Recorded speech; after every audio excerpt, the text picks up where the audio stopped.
Sijaambiwa unaweza ukakaa miaka 100 ili ukue kiroho. Sijaambiwa unaweza ukakaa miaka 20 ili ukue kiroho. Lakini nimewaona watu waliokaa muda mfupi katika Kristo, walioyafanya yamezidi hata wale waliokaa miaka 20 katika Kristo.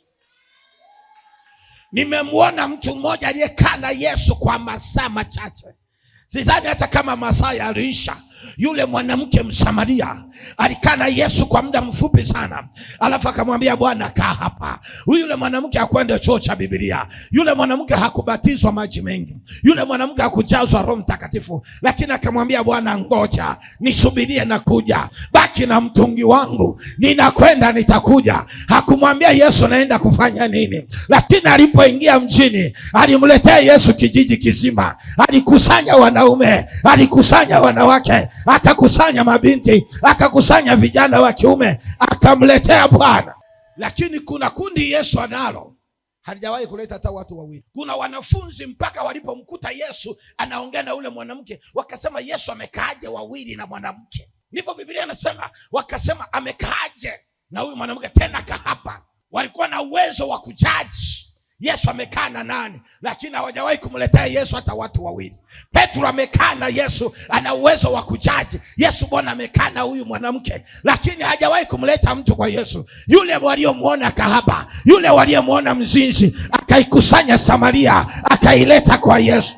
Haijalishi umekaa miaka mingapi. Unaweza ukakaa miaka 20 ndani ya Yesu, lakini bado ni mtoto mdogo. Unavaa pampasi ya kiroho, bado ni mtoto mdogo. Unahitaji kuogeshwa, unahitaji kusafishwa, unahitaji kubadilishwa nguo. Lakini kuna mtu aliyeokoka jana, anaweza akawa leo ameokuwa na kesho akawa mchungaji wako. Kwani haipo? Kwani hayapo? Kuna watu Mwandamu ameokoka, amewakuta kanisani, na leo Mwandamu anawachunga, wako kanisani na bado wanaanguka, na Mwandamu anawaongoza toba.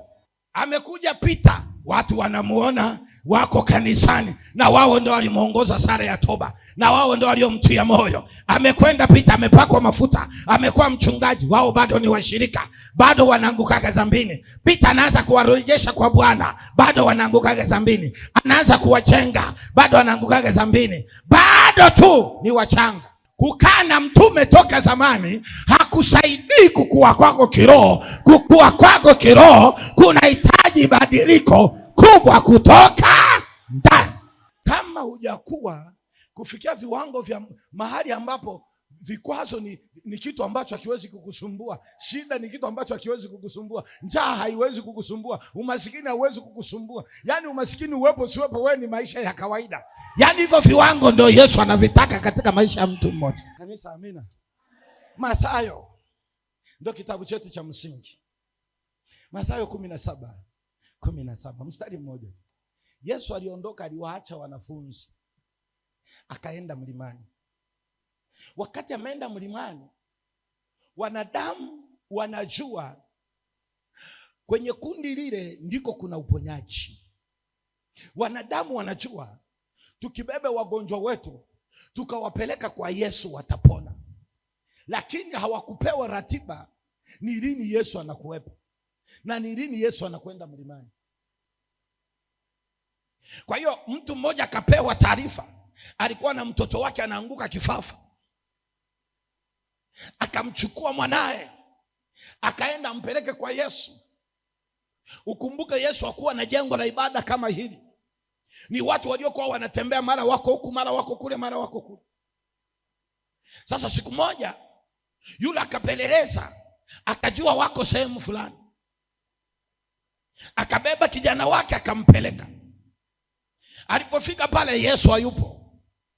Akawakuta wa Yesu wako pale. Yesu Bwana wao hayupo. Akawaletea mgonjwa. Biblia inasema wakaomba, mgonjwa hakupona. Shida ni maombi? Swala hapana.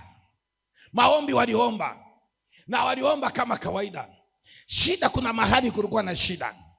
Wakaomba, wakachoka. Walipochoka wakakaa chini. Wamekaa, cha ajabu na yule mwenye mgonjwa naye hakuondoka. Akasema, leo siondoki mpaka apone. Umewahi kumpata mtu mwenye matatizo? Yaani Kwa wewe mwingine unaweza kusema nenda Bwana asikukute hapa, tulishaomba utapona mbele ya safari. Na kwa msimamo ya huyo mwenye mgonjwa wake akasema hapa haondoki mtu, tutakaa na nyinyi, mnaondoka niko na nyinyi, mnarudi niko na nyinyi, mnakula niko na nyinyi, mnalala mpaka mgonjwa wangu apone. Sasa na wao wameomba, ndio tumaombi tote tumeisha, staili zote wamemaliza. Bwana akaja. Bwana alipokuja hawana la kumwambia, mwenye mgonjwa akamuwahi, Bwana samani, mrehemu mwanangu, anaanguka kila siku, pepo la kifafa linamtesa, mara limtupe kwenye maji, mara kwenye moto. Sifanyi kazi Bwana kwa ajili ya kumlinda huyu. Naogopa anaweza kafia kwenye maji, naogopa anaweza kafia kwenye moto. Asiishie kusema hayo, akawasemelea akasema, na haya majitu Bwana ulioyakusanya hapa, nimeyaletea mwanangu, yamesukuma, yamekemea, yametemea mate, mgonjwa wangu hajapona. Na kuomba Bwana umrehemu. Yesu akawageukia wanafunzi. Alichokuwa nataka kwao ni kukua. Kilichowasumbua washindwe kumponya ni kuto kukua. Mpendwa, unaweza ukafunga maombi na bado hujakua, na maombi yako yasikusaidie kitu. Mpaka unielewe ndio utanielewa. Sikiliza, kuna mtu kutoa pepo anabeba na mwenye pepo, wanakwenda kufunga wote. Ni dalili ya kuto kukua. Na kuna mtu anajua ili atoe pepo kwanza kajitakase changa. Bwana Yesu apewe sifa. Na kuna mwingine ili atoe pepo alike wapendwa 2 3 ati tutiane moyo kiimani. Najuaje kwamba wewe una imani? Najuaje kwamba wewe una nguvu? Najuaje kwamba una moto wa kunitia mimi moto? Mnaweza mkaitana hivi mtiane moto, kumbe hamna, wote ni vidumu. Huyu anaachilia baridi, huyu anaachilia baridi, alafu pepo linaanza kuwakejeli, pepo linaanza kuwacheka. Kwa nini? Kwa sababu nyote mliokutana pale bado wachanga. Swala liko kwenye ufahamu. Yesu akawaambia nitawavumilia mpaka lini? Hawa Yesu anaowaambia nitawavumilia mpaka lini, Bwana hajamaliza nao mwaka mzima, lakini anawaambia nitawavumilia mpaka lini. Leo ndani ya Perfect Yesu ana watu wana miaka 20 nao hawajapiga hata hatua. Hawa Yesu anawakemea, hajamaliza nao mwaka. Yesu ana watu hapa ana miaka 10 nao, ana miaka 5 nao, ana miaka 20 nao, lakini bado wanakwazika, bado wanazira, bado wanarudi nyuma, bado wanaanguka dhambini, bado hawako tayari kwenda na Bwana. Wanayo miaka mingi, tofauti ya Petro na Yakobo na Yohana. Leo Yesu ana watu hapa walishabatizwa zamani. Wenzetu hawakujazwa Roho wakati Yesu anawaambia nitawavumilia mpaka lini. Wewe na Roho umejazwa, wewe na nguvu unazo, lakini ni mzigo, ni bora ya magunia ya pumba ya mpunga kuliko wewe. Wale ambao hajamaliza nao muda, hata mwaka hajamaliza nao, akasema nitawavumilia mpaka lini. Nikuulize wewe Mnyakyusa, nikuulize wewe Msafa, uliye na miaka 20 kwenye wokovu, una miaka 30 kwenye wokovu, una miaka mwingine 50 kwenye wokovu, mwingine anasema uso wa Ijoro, pamoja na Ijoro yako, kitu gani ambacho Yesu atajivunia katika wewe? Kama wa mwaka mmoja alisema nitawavumilia mpaka lini, wewe wa zamani, wewe wa longi, wewe wa 1999 kutitu, wewe ambaye unasema hii Perfect tulianzisha sisi, ulianzisha wewe, ndio una nini? Mpaka waliokuja juzi leo wamekuwa wachungaji, wewe uko mule na uongo ule, tabia ile na dhambi ile.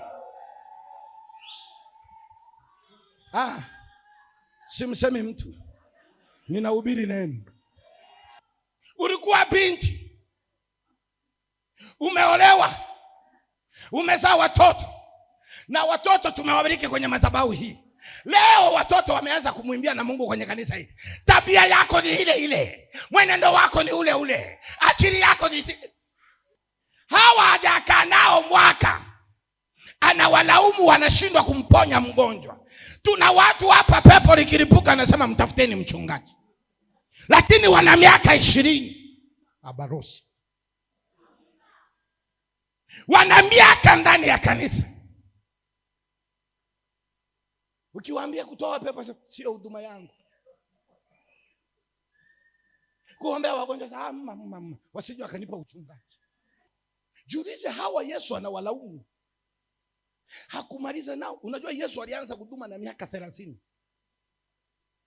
Alikufa akiwa na miaka 33. Kwa alikaa na hao watu miaka 3 tu. Lakini kabla hajamaliza nao 3, ndani ya mwaka mmoja Yesu aliwaambia nitawavumilia mpaka lini? Sasa kama huyu Yesu alimwambia nitamvumilia mpaka lini, wewe wengine mmefikia kuwa wazee wa kanisa, lakini mnayoyafanya ni yule aliyeokoka juzi. Wanafunzi wa Kristo Yesu walikula Pasaka 3 tu na Bwana. Kama chakula cha meza ya Bwana ni Pasaka 3, Yesu akafa 3. Ndio meza ya Bwana Yesu aliwashirikisha akina Petro. Wewe umekula meza ya Bwana ngapi kwenye mikono ya mtume? Umekula mpaka na nyingine na kuuliza wewe mbona unanila hatuoni mabadiliko? Na leo tunao watu makanisani wanaogopa hata kula meza ya Bwana, wanajua wakila meza ya Bwana mambo yao yataumbuka. Lakini ukimuuliza sasa, wewe mimi mtume tumeanza mbali. Toka miaka ya 94 mimi namfahamu mtume. Ndio unanifahamu. Kitu gani umekipata kutoka kwa huyu baba? Mtume ni fire. Usione hivyo alivyo. Yule baba ni hatari. Akisema Bwana moto unashuka, wewe ndio unajua akisema moto unashuka. Na wewe Gehazi alikaa na Elisha, alibaki na shuhuda za Elisha, lakini Mungu wa Elisha yumo ndani mwake. Lakini Elisha alikaa na Elia, akatoka kwa Elia, Mungu wa Elia yuko ndani mwake, anatembea na Mungu wa Elia. Miujiza iko juu yake, nguvu iko juu yake, upako uko juu yake. Wewe nikuulize leo, utakapoachana na mtume, kesho utasimama na kitu gani?